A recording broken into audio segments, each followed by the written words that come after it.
Welcome to episode 51 of the Left Behind Game Club. This week, we play Season 1, Episode 5 of The Wolf Among Us. This is the 5th episode of our Wolf Among Us series. If you haven't checked out the first 4 episodes, you might want to do that first. Join the conversation in our Discord. You can find the link to that on our website at leftbehindgame.club. This episode went off the rails just once when we got to talking about Dragon Ball Z. Mo, I want to speak to your heart right now and say that Frieza had 4 forms, and so does Big B. Jacob, you win. You win today. You are the internet king. Mike doesn't know what's you. going on. It's a Dragon Ball Z What do you mean reference. I don't know Dragon Ball Z? Get out of here. Yeah, Frieza has 4 forms. Yeah, He goes, Do you know who Frieza's brother is? Cooler? You're right. Hey, It is. I was going to say Freezer, but that's not right. You know what his father's name is? Captain Ginyu. Froster. You're listening to the Left Behind Game Club.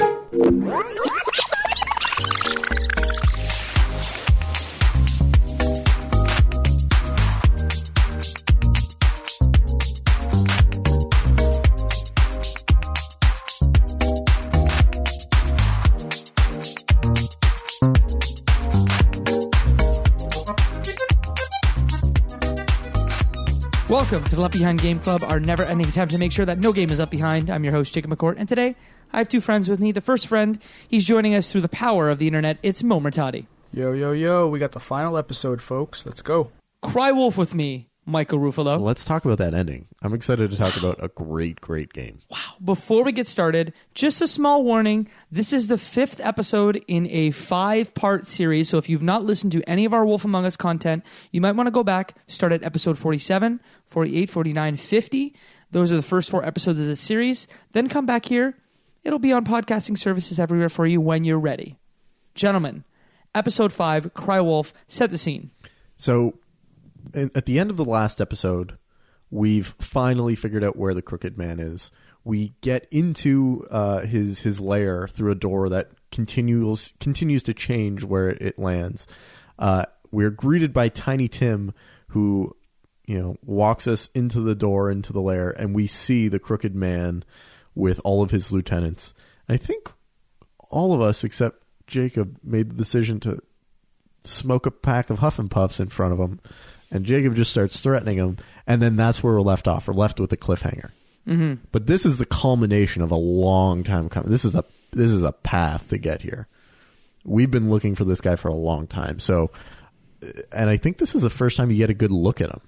So it was a juicy, juicy moment, and I just couldn't wait to get started.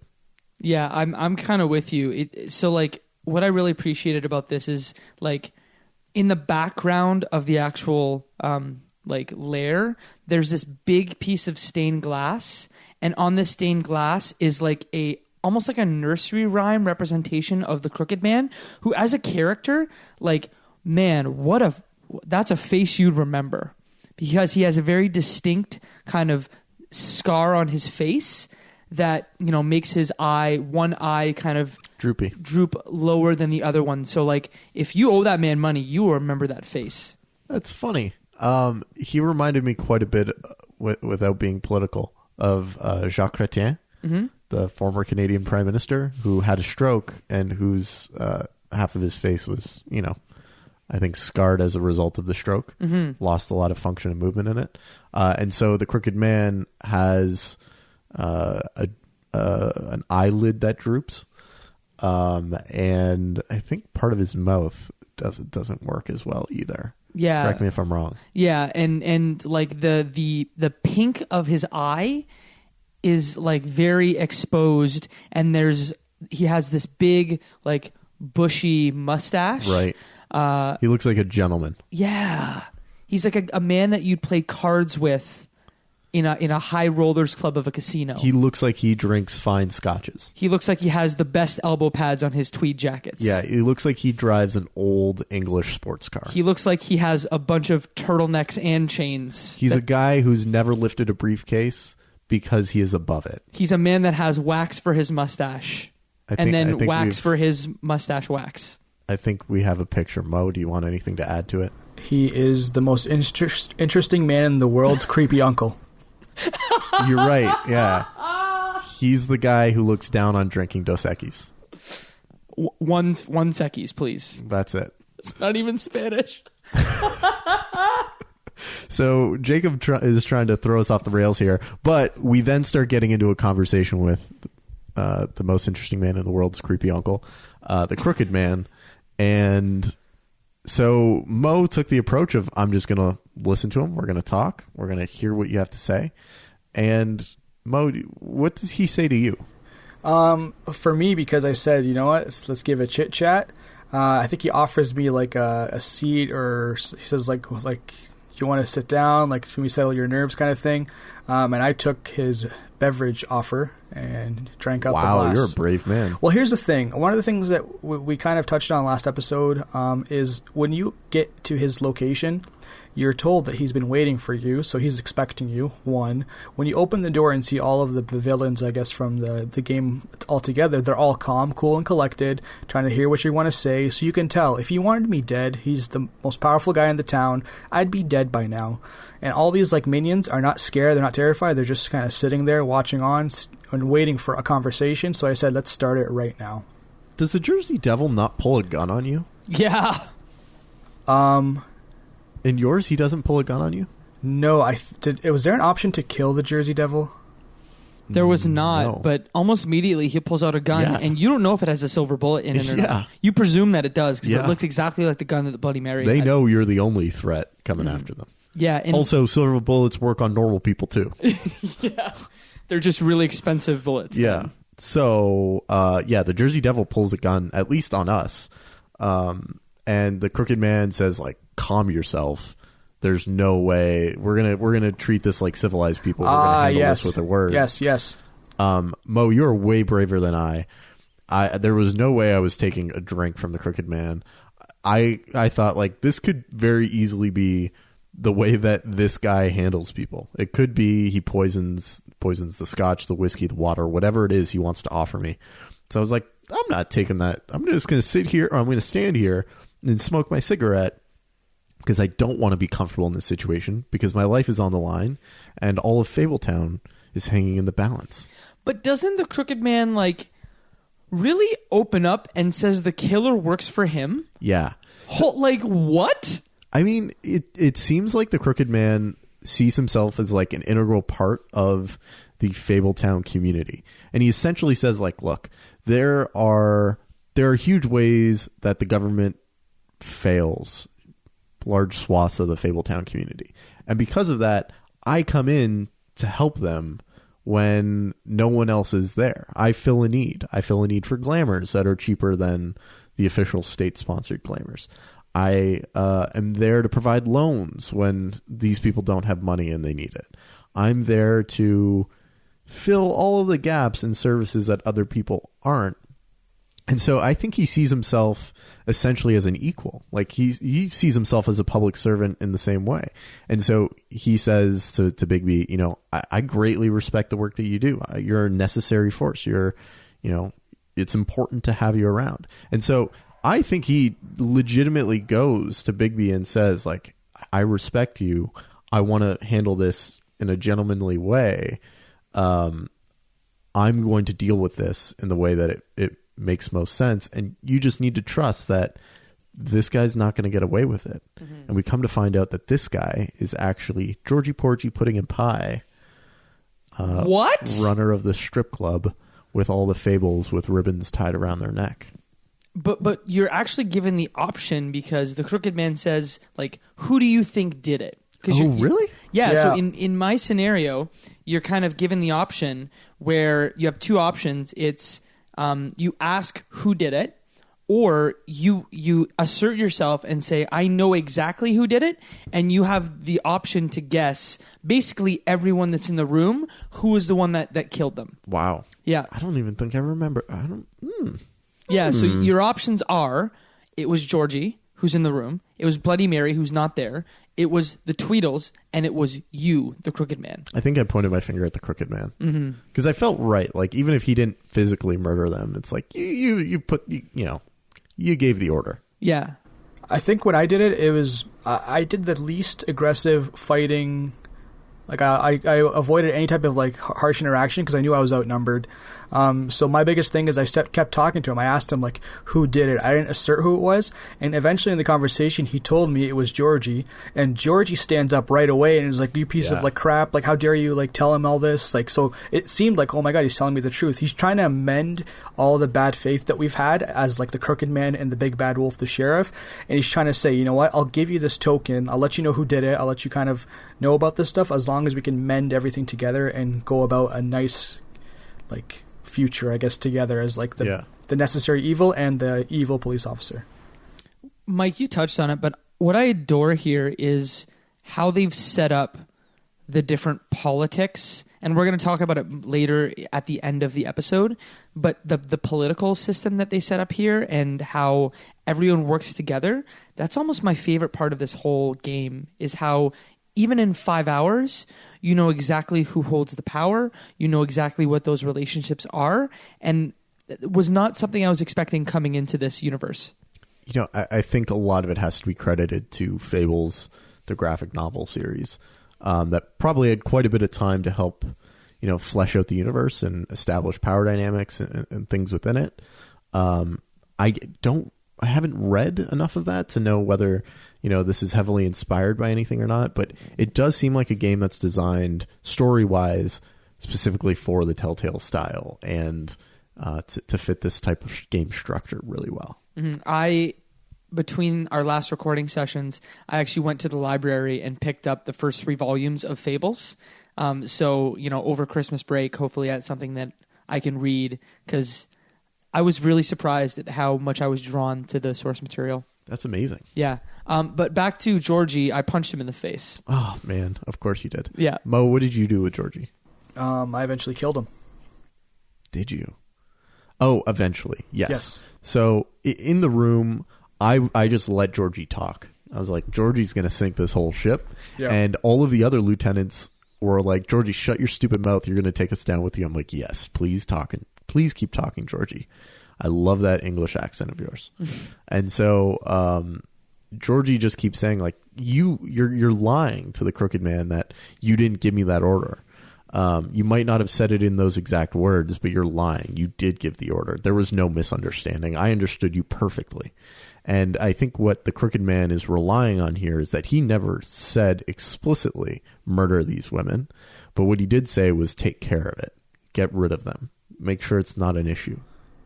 The way it was portrayed, though, I couldn't really know who to really believe, and I was leaning on believing Georgie's side, just because he's kept a consistent character. Like, he'll never tell you the truth, he'll always go back and forth, dodge questions, and not be straight with you. But as soon as he was accused of doing something that he potentially didn't do, that's when he went full alert and was combative. Like, what are you talking about? How dare you, like, do this to me? I did not do this. It was very assertive, and he changed his, like, tone as if now he's serious. He's not trying to like connive his way out of a situation. So I was leaning towards believing Georgie and not believing the crooked man. Yeah, I felt at first that Georgie's reaction was, yeah, I did it and I'm protected. There's no issue here. But it's only when the crooked man then says, like, your protection only goes so far. It can protect you from most things, but it can't protect you from murder. Yeah, from minor screw-ups, but not this. Yeah, that's when Georgie starts freaking out. Like, I can't believe that I followed your orders and you're going to throw me down the river. So, yeah, definitely understood what happened there. So that's, I think, the point where the other lieutenants in the room get a little bit antsy and a fight breaks out. Yeah, I think at some point I punched Tweedledee in the face as well. Because I was just given the option, and I'm like, of course I'm going to punch Tweedledee in the face. He's on my top 3 most hated characters in this universe. But Mr. Frog's the first one. Mr. Toad is definitely the first one. Yeah. Colin's up there too. He's probably top 5. But you're given the option to either go after Georgie, go after the crooked man, or just like stating that I'm not leaving. And that's when the fight really, really breaks out, but not before Bloody Mary enters the scene. She's not in the scene yet. She kind of enters the scene through the mirror, right? Right. Wow. That was the best. Yeah, so I think I said, I'm not going anywhere. And that's when Bloody Mary popped through. Mo, were you in the same boat? No, I grabbed Georgie because I was going to arrest him, and I was kind of going to take him away because he was the guy that committed the murder.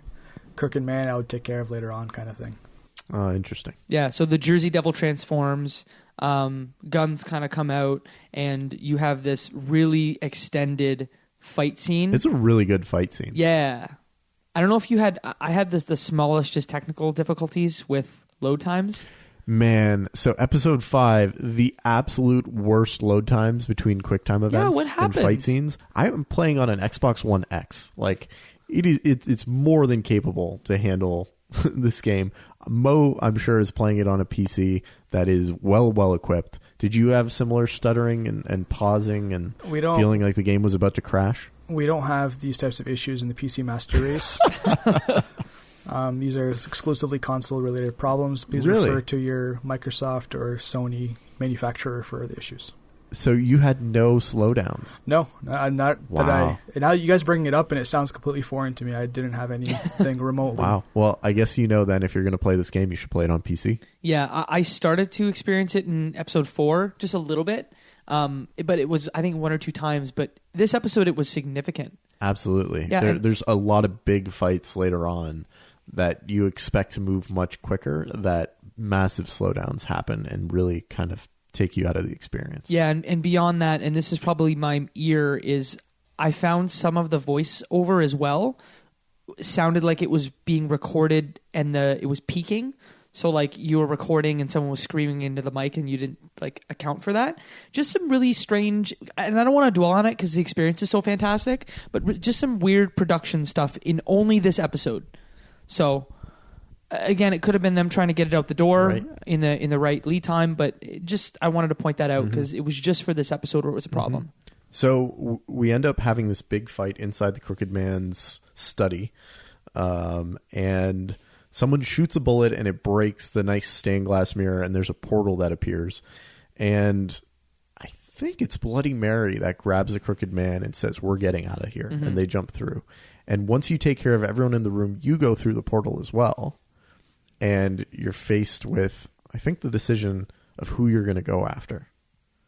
Oh, really? Yes, you're right. Yeah. So in the room, just to give context, you basically take down the Jersey Devil, like, for good, right? And then Tweedledee as well. You kind of knock him out. And you stab Georgie in the gut. With the knife that he's coming at you with. 100%. And so the option you're given... Self-defense. The option you're given is to chase after Georgie and Vivian, or you chase after the Crooked Man and Bloody Mary once you enter New York City again. Moe, who did you chase after? I went after Georgie, the guy who we've kind of, I guess, more or less led to believe that he was the murderer and the one that committed the first heinous crime. I was going after him. Same here, but it was unintentionally. I didn't realize I would have the choice. I just moved as quick as I could because I didn't want to fail a quick time event. That might have been something I did too, but I just remember the interaction. Jacob, what did you decide? Yeah, because you go into like humanoid big bad wolf mode and you start like, hitting cars out of the way. Werewolf mode. Wolf mode. What'd you call it? Werewolf mode. Werewolf mode, yes. Lycan mode. Yes. And you like very quickly, in most cases where you have to make a major choice, you're given a countdown timer. But in this case, you have to make a call. And I didn't even realize I was making a call to chase after, like you, Georgie and Vivian, or the Crooked Man and Bloody Mary. So I chased after Georgie and Vivian by accident. So we find you. I jumped on Vivian and Georgie Porgy's Pudding and Pie's car. Vivian's driving. Georgie's in the back bleeding out. You go through this big chase scene where you end up lifting the car off the ground at one point. And they end up driving back to the Pudding and Pie strip club, and she kind of crashes out front. They run inside the strip club, and you decide, okay, I'm going to change back to my human form. I'm going to grab these clothes hanging on the wire. These conveniently placed clothes that fit me in my size, and this tie. And exactly the style that I wear. And then go into the strip club, and you find Vivian and Georgie just kind of in a desperate panic because they know Georgie's not making it out of here. There's blood everywhere. And so you have your real conversation with Georgie and Vivian. Do you guys remember what we find out exactly in there? Vivian was responsible somehow with making the spells to keep the girls quiet, and she feels extremely guilty the entire time, saying like, it's all my fault, this is something I did. the conversation continues, and you come to find out that if she removes her ribbon, all the girls will be able to tell the truth, and the spell will be lifted, but it would come at the cost of losing her life. Because her head will fall off. Exactly. So you kind of... I can't remember the direct interaction, but in my playthrough, she eventually takes the ribbon off. She's toast, but then you realize any other girl who's alive may be able to speak now because the truth will be able to finally come out. And my big B, I was upset. I'm like, Georgie, how could you do this to these girls? And he says, what do you mean? If it was a choice between anyone and Vivian, I would choose Vivian. So, like, I don't know what you're saying that it was a choice I made. Of course I was going to choose Vivian over the others, which I think is kind of, a morally bankrupt statement because, like, hey, it wasn't a thing that you came to and found out this was the case. You knew as you were enslaving, I guess, all of these girls that that's what the trade-off was. No one else needed to be roped into this other than Vivian. Mm-hmm. It was her own curse to bear, and she decided to share it with others. The craziest part about this whole thing is, depending on the way you take the car chase, you can actually arrive at the club where Vivian's head is already decapitated. Oh, boy. Yeah. Wow. So if you chase the other car, you can arrive, and she's already decapitated. Wow. Is that what happened with you? No, it's something that as I was kind of researching, I kind of found that was one option. Like you, I had that interaction where, like, if you don't, that's some really crucial, essential information that I can't see. Like, Georgie's going to give you a colored take on it, right? Like, he's a tinted take on it. I felt really guilty for the first time in this game. Really? Yeah, because I felt it was morally gray. Yeah, I think I pushed Vivian to kill herself. Ooh. I see where you're coming from. They do a really great job throughout this game establishing that it is not as black and white as you think, that the entire thing is shades of gray, that this crime wouldn't exist if the government had been able to support the people it was supposed to be supporting. Mm-hmm. So I think they did a really good job highlighting that there's a lot of gray, not only in the world, but in the world of Fabletown. Interestingly enough, it was the first time this episode the first time this series where I didn't stick to my character. One interesting fact with my playthrough is, so just to kind of remind the folks, I played episode 5 right after episode 4, and I played episode 4 on a train commuting. With a friendly neighbor next to you. Yeah, so but by this point in the game, I think I was maybe an hour and a half in or 2 hours into playing The Wolf Among Us. And I'm not going to lie, it has nothing to do with the game, it just has to do with travel, and I started dozing off, kind of. So some of my next following, I guess, decisions were more or less like I'd hear a loud noise on my headphones, I'd wake up, and I'd click on one of the buttons, more or less. I was playing it, I was paying attention, but you know how your eyes get heavy and you're kind of not following along as much? That's what was going on for the next little bit, and I'll let you guys know once I woke up and at what points, because we got some points that wake me up coming up. I love that the game just went on autoplay for you while you were taking a nap. You can literally sleep through the game. Yeah, I skipped some decisions on accident. Amazing. Okay, so what did you do when it came to the ultimate decision with Georgie, where Vivian has been decapitated? You find out every secret that is behind this relationship. Discretion is our guarantee in more ways than one. Mm-hmm. You're given the option. Do you for let Georgie. him die? Yes. Or do you put him out of his misery? My thought process was he's dying a slow, painful death. Let's end it quick. He's not going to survive this one. So I took him out. I was the nice big bad wolf, and I was like, this is exactly the punishment you deserve. Mm-hmm. You would otherwise be going to jail for a long time and suffering. No, he's dying. Yeah, I know. You would otherwise be going to jail for a long time. So in my case, I was like, you can't actually get the punishment you deserve. So, I'm also, I felt like it was a bit of a trolley problem. Or it was, ethically dubious that if you take an action, you're then responsible for that murder. Whereas if you just walk away, you're not responsible for the pain that ensued. It was self-defense. Self-defense, right? Mm-hmm. So I absolutely let him sit there and suffer a long, slow, painful death. Secret third option. What was the secret third? So I started to kill him. And your secret thirds. I hit the kill him button, but if you let the timer go for long enough, you then decide, you know what, actually, I'm going to walk away.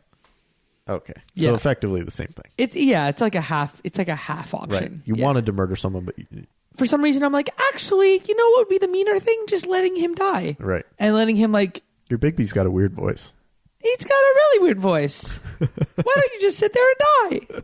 Okay, so then we leave the pudding and pie. The curse against all of the girls wearing the ribbon is now lifted. Where do we go from there?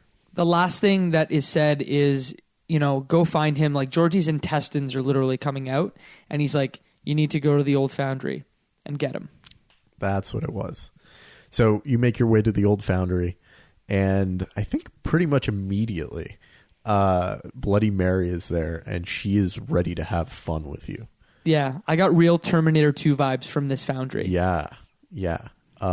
So you very quickly end up getting into a fight with Bloody Mary, and she transforms. I think her glamour is lifted, and she becomes a bloody, tattooed female body with pieces of glass, or I guess mirror, sticking out of her. And it was incredibly gruesome, and she multiplies. And that's when I wake up, and I'm like, oh my god, what is going on? What kind of nightmare am I in right now?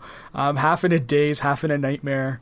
I'm fighting this creature who's just multiplying, because in her fight, once she's transformed, you get almost into a daze, and you start fighting multiple versions of her. Were you in a dream, or were you poisoned? I can't really remember what was going on.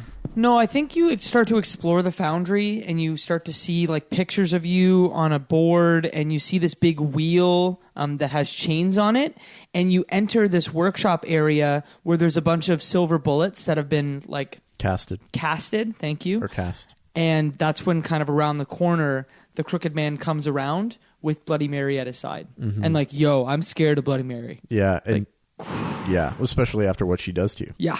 And so she says, I think essentially go ahead. And he says, come find me when you're done, to her, as if you're going to be child's play. And so you get into this big fight with Bloody Mary, and she multiplies, and you transform into your werewolf form, which I think up until now we had all assumed this was the final form. This is what the big bad wolf looks like, even though we are given evidence at the beginning when you see the fairy tale book and you see the huntsman and you see the big bad wolf, and it's oh, that's the big bad wolf. You end up turning into this giant wolf. It's crazy. Mo. I think it's definitely one of the peak moments of the game for me, just because of just like you said, Mike, we thought the werewolf giant, demonic version of Bigby was the final form. He was savage. He's going to do it again right now. But once he transformed into gigantic, dire wolf for all these Game of Thrones fans out there, that was probably one of the coolest points. And I'm like, yeah, get him, Bigby. Let's go. Mo, I want to speak to your heart right now and say that Frieza had 4 forms, and so does Bigby. Jacob, you win. You win today. You are the internet king. Mike doesn't know what's you. going on. It's a Dragon Ball Z What do you mean reference. I don't know Dragon Ball Z? Get out of here. Yeah, Frieza has 4 forms. Yeah, He goes, Do you know who Frieza's brother is? Cooler? You're right. Hey, It is. I was going to say Freezer, but that's not right. You know what his father's name is? Captain Ginyu. Wait, Jacob, I don't want to ruin it, but currently, Froster. no, Frieza has 5 forms. And in the new series, he has Jago's shoot. gold. He's gold. Yeah. What is his father's name? You know what we're talking about here? No. boys? It's King We're Cold. talking about the wolf among us. It's King Cold. I didn't hear the question. His father's name is King Cold. Yes. This isn't Dragon Ball talk? No, it's not Dragon Ball talk. Dang. Let's get back to. How did we get here? We'll talk about it in the Discord, boys. I Okay. didn't do it. You didn't do it. So 5 forms, 4 forms. You become the big bad wolf. 8-foot tall wolf. It's amazing. And you just start chomping on these Bloody Marys, and they do not stand a chance, but they just keep coming.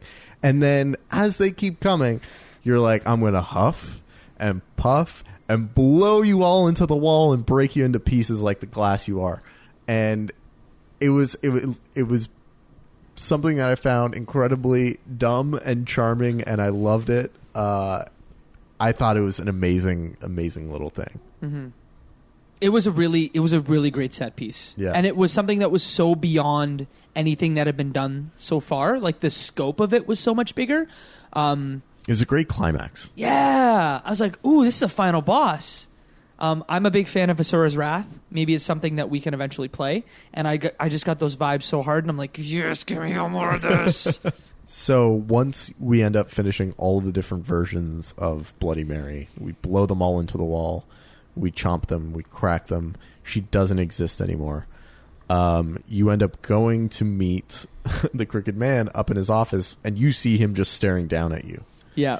And so you transform back into your human form. You go to him, and he's standing there with a gun. And Bigby essentially says, and I think we all get the same dialogue here, is that I'm going to take you in. Or I think you're given the option: do you kill him or do you take him in? Mm-hmm. And the only thing the Crooked Man wants is, he says, I'll go with you. I'll do whatever, whatever's required. I just want to make sure I have a fair trial. I want my chance to talk to all of Fabletown and to tell them. What did you guys decide to do here?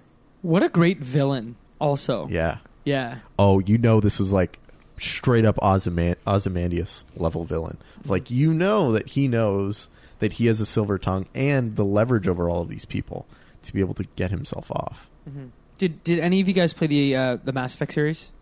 No. No? I did not complete it. I played 1 and 2. He gave me some real Elusive Man vibes. Gotcha. Yeah, so I just wanted to say that. Maybe we can play that game eventually. But anyway, what did we do? Obviously, I was good Bigby. I took him in. I'm like, yeah, I'm good with words too, bro. Let's go. I killed him. Of course. No way. You really did? Yeah. You went all the way through and killed him? Yeah, and so this is the time when the cracks in my armor started to come full force, because the first time it was Vivian, and now I'm questioning my big bad wolf decisions. So I questioned, I'm like, is the right thing here to kill the Crooked Man? So I gave it about 2 seconds of thought, and of course it's the right thing to do. It's not the right thing He's to a do. bad man. No, government needs to have legitimacy. It needs to show that people will treat them fairly. If people don't believe a government is legitimate, they won't follow the laws. I live Here, in here. this big bad wolf autocracy. Mo, what did you do? I did the same thing as Mike. I brought him in, and I had the same logic too. I knew if I took him down right now, there would be no trust. Murdering someone, we need to see his fair share in court. At the same time, though, I was frustrated because I knew that it's going to bite me in the butt. He's going to talk all the citizens to go after me instead, and somehow I'm going to end up dying or whatever may happen. So we bring him in. I guess Jacob doesn't. Yeah, What happens in your case after you I'm murder him? so excited to hear what happens in your section, because this is almost the best part in the whole series. Like, everything is built up to this community confrontation that I alluded to earlier about the law, about, the Crooked Man and how he supports everyone.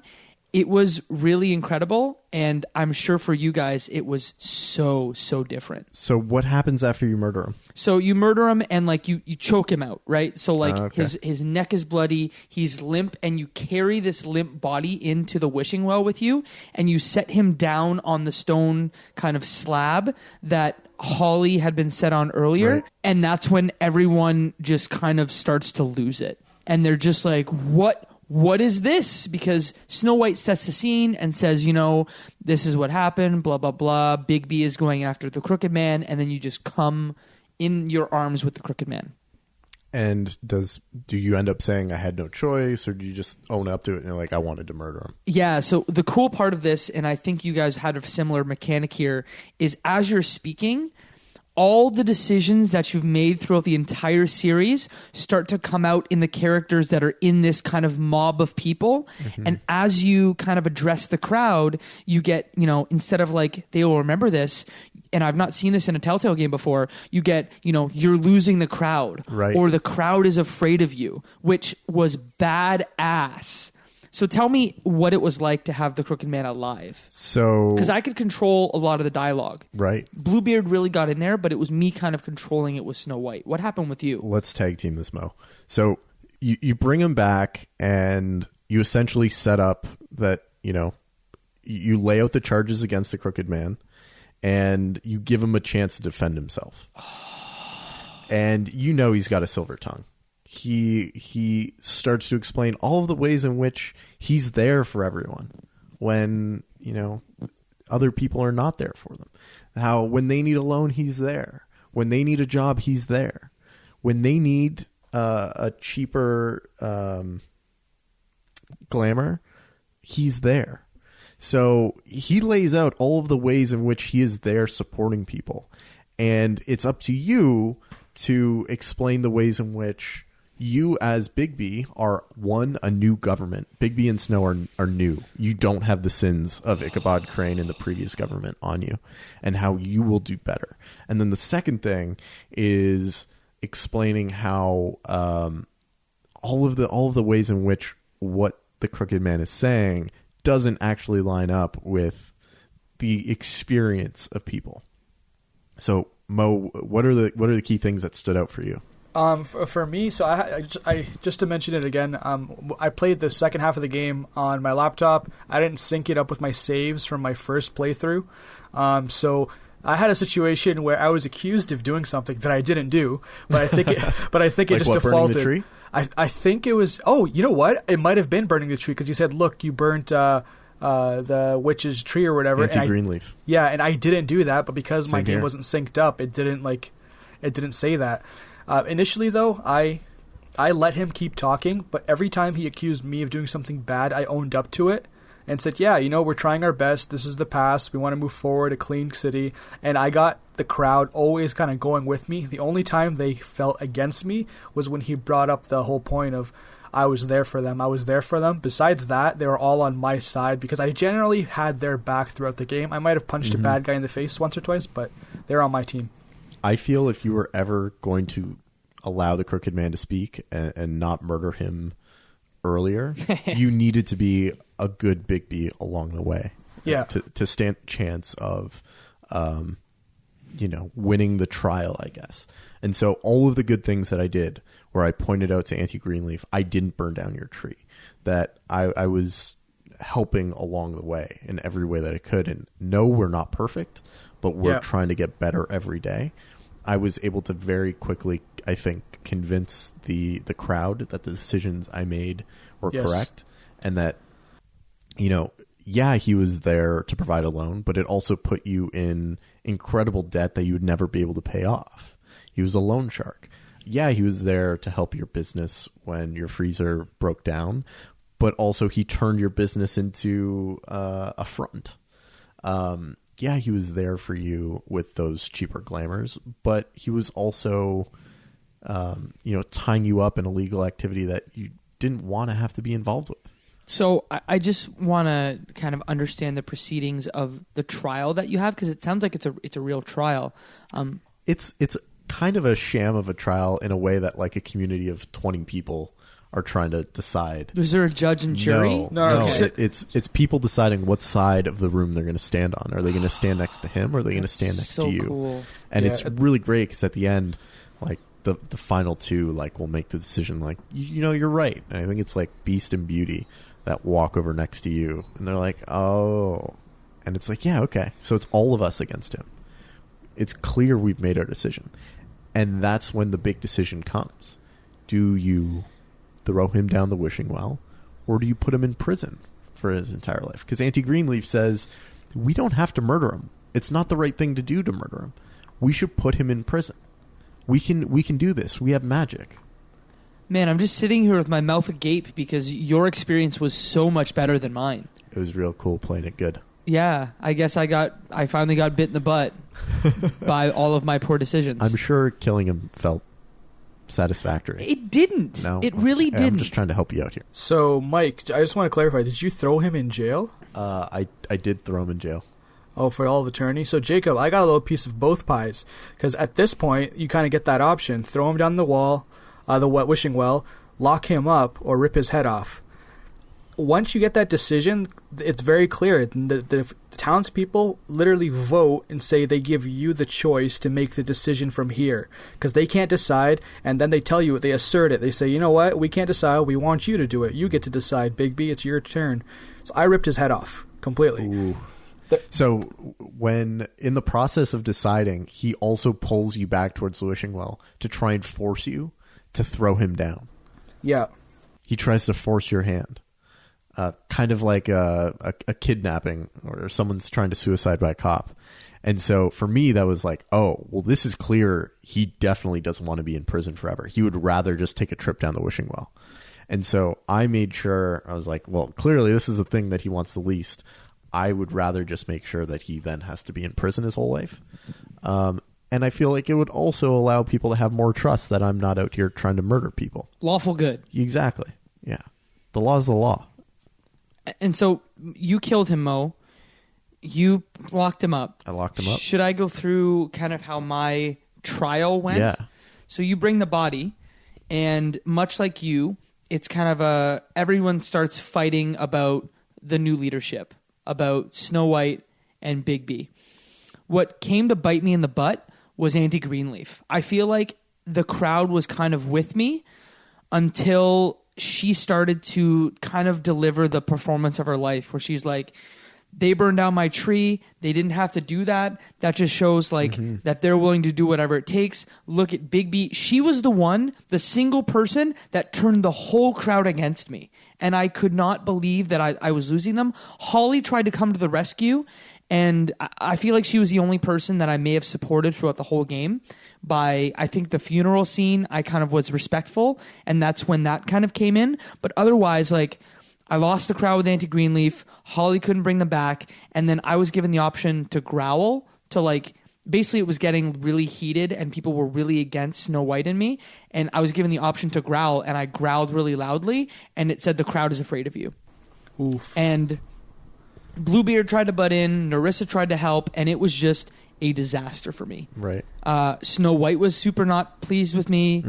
They're just kind of like, this is what we have. And I just kind of leaned into the fact that like, I'm the law, and if you don't want to get murked, then like follow the law. How much of a role did Nerissa play in your final scene? So she came in at the end. Yeah, she came in the end of ours as well. Yeah, and she didn't really do much for me. She was the smoking gun in ours. Was she? Yeah, because she comes in and she says, she comes in at the point in which the Crooked Man's like, all of this is conjecture. It's just one word against the other. You can't murder me because of this. There's no one that saw me give this order that said, you have to kill these girls. Like, whether you believe it or like, you can't do that. And she comes in and she says, no way. I heard you tell Georgie to go take care of these girls. And I have other people that will back me up as well. Because now that the ribbon is taken care of, she can talk. She can say her truth, right? And it is a big thing that very, very soon we come to find out was not true.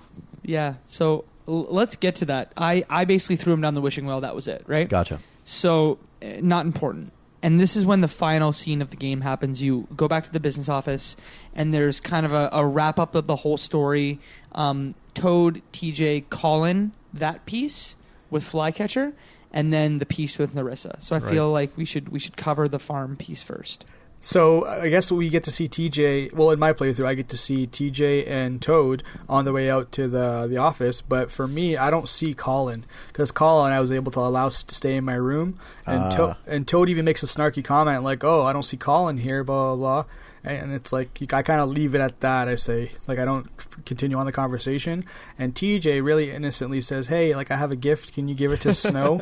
And the most sweetest voice ever. So of course I accepted it, because how can you not? It's a little child who's going to a shitty spot and he wants to give a gift. I accepted it. And it's a dumb little bug that Snow said she liked. Yeah. And so in my playthrough, because I sent Colin to the farm, he was sitting at the front, and he asks Bigby, can I have a smoke for the ride? And I just ended up giving him my pack. Heck no, you freeloader. Get your own smokes. Yeah, hey, look, they're Huff and Puffs. They're cheap. Did you deny TJ grabbing his gift, Jacob, or no?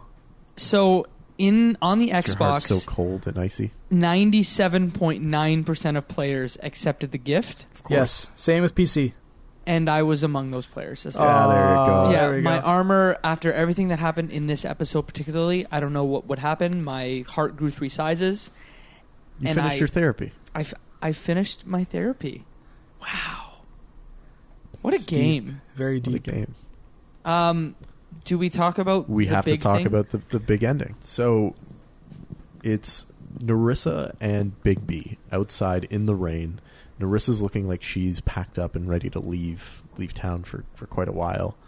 And they end up having a conversation where Nerissa essentially admits that she didn't actually hear the Crooked Man say the things that she said she saw. And she was just saying what she had to make sure that he went away because she knew that he was responsible. And so, some of this doesn't quite jive with the character I'd been playing up until now, but my reaction was essentially, you did what you had to do. Between you and I, we know it was the right thing, whether it followed process or not. And so she reveals a couple of other things. She says that she left Faith's head on the doorway of the woodlands so that way you would find it, because she couldn't come and say these things. And this was the best way for her to reveal it. And she knew that it would get you snooping.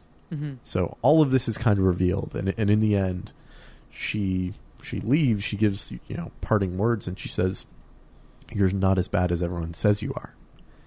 And this is the major Kaiser Soze reveal from The Usual Suspects that happens here. And we get a huge flood of flashbacks of comments from Nerissa and Faith, because that is the line that Faith says to you at the beginning of episode 1, when you help her with the woodsman at the very end. She leaves and she says, "You're not as bad as everyone says you are." And so you're then left with this question of, she said the exact same thing. Why would she say that exact same thing? Why now would she say that exact same thing? And so she turns to walk away, and you're left with the choice. Do you chase after her, or do you let her go? What did you guys decide? I let her go for two reasons. One, I was almost in full sleep mode on that train. So I didn't know what was going on with the whole storyline. I heard the fact that she led us down this path, she left the head and all that stuff, but for me, it was like, you know what? I didn't connect that dot with what she said. I just thought, you know what? Like, she said something that we heard before. I don't think it's connect. It's probably just a big coincidence. Jacob's looking through my face to try and figure out what's happening in my brain here. So I chased after her, but only because... So I finished this game about 15 minutes before we recorded the episode. And you know those moments when a car drives by you really fast and someone waves at you and you try and figure out who it is? That's kind of what happened to me here. Is I'm like, wait, hold on, because I'm starting to understand, like, she has a bigger plan in this. She, is maybe a co-conspirator, but I didn't fully understand what was happening. So I just wanted to know more information. So I'm just like, hold on. I need to find out what you're saying. Not like I need to chase after you. Mike? So there are two options here. Okay. Or two very clear options. There's probably, a lot of crazier conspiracy theories out there. But there are two ways that this can go. The first is that Nerissa is actually Faith. That the Faith you meet at the beginning has glamoured herself as Nerissa. Nice. And that was her way of escaping.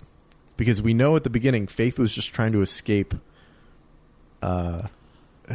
Prince Lawrence and the situation that she was in. It also explains why when we asked the mirror to show us Faith, it can't show us Faith. Because she was glamoured as Nerissa. Yo! It also explains why she was trying to help us the whole time. Yeah. I see it. To get her to her end, right? Right. Which is escape. Right. Wow.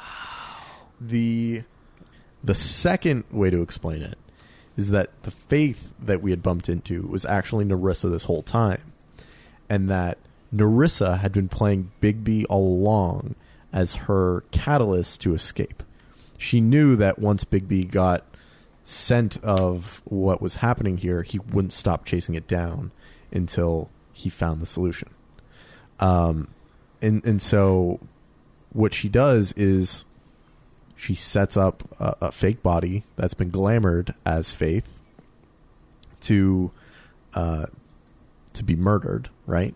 Lays it at the front door of the Woodlands where she knows Bigby's going to find it and is going to lead him to ask a bunch of questions and to hunt down other people with that ribbon.